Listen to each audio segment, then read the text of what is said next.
کوئی بھی عمل کرنے سے پہلے اس بات کا علم ہونا ضروری ہے کہ یہ عمل اللہ کی عبادات میں شامل ہے، کیونکہ بسا اوقات بے علمی میں کوئی عمل کر لینا نقصان کا باعث ہوتا ہے۔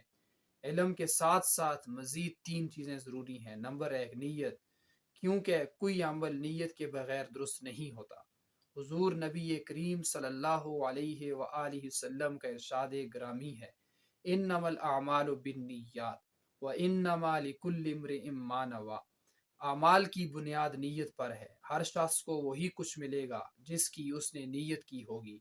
لہٰذا نماز، روزہ، حج اور زکوٰۃ اور دوسری تمام عبادتیں نیت کے بغیر درست نہیں ہوتی۔ اس لیے ہر عمل سے پہلے نیت ضروری ہے تاکہ عمل صحیح طریقے پر انجام پا سکے۔ نمبر دو، صبر اور دل کا اطمینان ہونا بھی ضروری ہے تاکہ عمل سکون و اطمینان سے پورا ہو سکے۔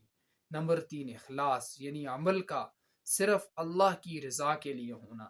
جب عمل اخلاص سے کیا جائے گا اللہ اسے قبول فرمائے گا اور عام مخلوق کے دلوں کو بھی اس بندے یعنی اس عابد کی طرف پھیر دے گا۔